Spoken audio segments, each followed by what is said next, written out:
జ్ఞానపరశునాంబ సమేత శ్రీకాళహస్తీశ్వర స్వామి వారిని miss Asia మరియు జాతీయ చేనేత అంబాసిడర్ రష్మి ఠాగూర్ దర్శించుకున్నారు. ఆలయ అధికారులు ఆమెకు స్వాగతం పలికి దర్శన ఏర్పాటు చేశారు. దర్శనానంతరం మృత్యుంజయ సన్నిధిలో వేద పండితులు వారిని ఆశీర్వదించి స్వామి అమ్మవార్ల జ్ఞాపిక తీర్థప్రసాదాలు అందజేశారు. రష్మి ఠాగూర్ మాట్లాడుతూ చాలా మంది భక్తులు తిరుమల దర్శనం అయిన తర్వాత తప్పకుండా శ్రీకాళహస్తీశ్వర ఆలయంలో జరిగే రాహుకేతు పూజలకు మొగ్గు చూపుతున్నారని, అనంతరం స్వామిని దర్శించుకోవడం వల్ల మంచి ఫలితాలు లభిస్తున్నాయని, రానున్న రోజుల్లో శ్రీకాళహస్తి పుణ్యక్షేత్రం చాలా అద్భుతంగా అభివృద్ధి చెందుతుందని తెలియజేశారు. అదేవిధంగా సౌత్ ఇండియాలో మిస్ వరల్డ్ పోటీలు చాలా సంతోషమని, అదేవిధంగా ఆంధ్రప్రదేశ్ కూడా మిస్ ఏషియా లాంటి పోటీలను ఆంధ్రప్రదేశ్ గవర్నమెంట్ నిర్వహిస్తే చాలా బాగుంటుందని, దాంతోపాటు ఏపీలో ఉండే అమ్మాయిలు కూడా మంచి అవకాశాలు లభిస్తాయని తెలియజేశారు. ప్రభుత్వానికి కూడా తన వంతు సహాయ సహకారాలు అందిస్తానని తెలియజేశారు.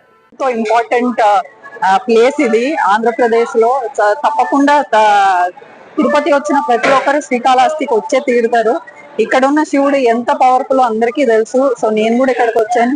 ఎన్నో సంవత్సరాల నుంచి రాహుకేతు పూజ చేస్తున్నాను. సో వచ్చిన ప్రతిసారి పూజలు చేస్తున్నాను. అంతే మనశ్శాంతిగా ఉంది. సో శ్రీకాళహస్తి టెంపుల్ కూడా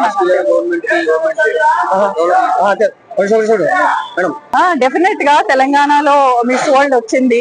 నేను ఐ విష్ సౌత్ ఇండియాలో ఇంటర్నేషనల్ ప్యాజెంట్ రావటం ఇది ఫస్ట్ టైం. అంటే చాలా ఇయర్స్ తర్వాత 25-27 ఇయర్స్ తర్వాత వచ్చింది అనుకుంటా తెలంగాణకి, సౌత్ ఇండియాకి. సో డెఫినెట్ గా ఈ కొత్త గవర్నమెంట్ లో మన మిస్ ఏషియా లాంటి బ్యూటీ ప్యాజెంట్స్ ఏదన్నా మన ఆంధ్రప్రదేశ్ గవర్నమెంట్ చేపట్టి ఇక్కడ అమ్మాయిలను కూడా ఎంకరేజ్ చేస్తే బాగుండాలని కోరుకుంటున్నాను. డెఫినెట్ గా నేను మిస్ ఏషియా ఇక్కడ చేపిస్తే I will be the first one to be happy in Andhra Pradesh government. ఎందుకంటే అట్లాంటి బ్యూటీ ప్యాజెంట్స్ ఇక్కడ జరపటం వల్ల డెఫినెట్ గా మన అందరు అమ్మాయిలకి ఎంతో ఎంకరేజ్మెంట్ ఉంటుంది. ఎంతో మంది టాలెంటెడ్ అమ్మాయిలు బయటకు వస్తారు కాబట్టి డెఫినెట్ గా that will be a great opportunity for Andhra Pradesh to have beauty. అంటే డెఫినెట్ గా తెలంగాణ గవర్నమెంట్ టేకప్ చేసినట్టు మన ఆంధ్రప్రదేశ్ గవర్నమెంట్ కూడా అట్లాంటి ఇంటర్నేషనల్ బ్యూటీ ప్యాజెంట్స్ ని టేకప్ చేసి మన ఆంధ్రప్రదేశ్ తీసుకొచ్చి, ఎందుకంటే మనకి సిటీస్ ఉన్నాయి, వైజాగ్ ఉంది, విజయవాడ ఉంది. సో ఇట్లాంటి ప్లేసెస్ కి ఇంటర్నేషనల్ బ్యూటీ ప్యాజెంట్ చేయడానికి అన్ని రైట్స్ ఉన్నాయి. మన అమ్మాయిలకు కూడా అంత రైట్స్ ఉన్నాయి, ఆ క్వాలిటీస్ ఉన్నాయి ఇంటర్నేషనల్ ప్యాజెంట్ లో ఆంధ్రప్రదేశ్ ని రిప్రజెంట్ చేయడానికి. సో డెఫినెట్ గా అలా చేస్తే బెటర్ అని నా ఫీల్. అదేవిధంగా ఆంధ్రప్రదేశ్ కి నేను ఇప్పుడు లాస్ట్ టర్మ్ కి ఇప్పటికీ చాలా డెవలప్మెంట్ ఇన్ఫ్రాస్ట్రక్చర్ లో చూశాను.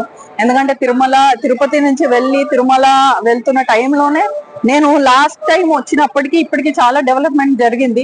డెఫినెట్ గా ఇంకో 2 ఏళ్లలో ఇంకా డెవలప్మెంట్ జరిగి మన ఆంధ్రప్రదేశ్ ప్రజలందరికీ మంచి జరగాలని కోరుకుంటున్నాను. ఇండియన్ హ్యాండ్లూమ్ కి అంబాసిడర్ గా ఉన్నాను. సో దానికి తగిన వీవర్స్ కి తగినంత సహాయం కూడా చేస్తున్నాము nationally, India wide. So I'm very happy to be a part of it.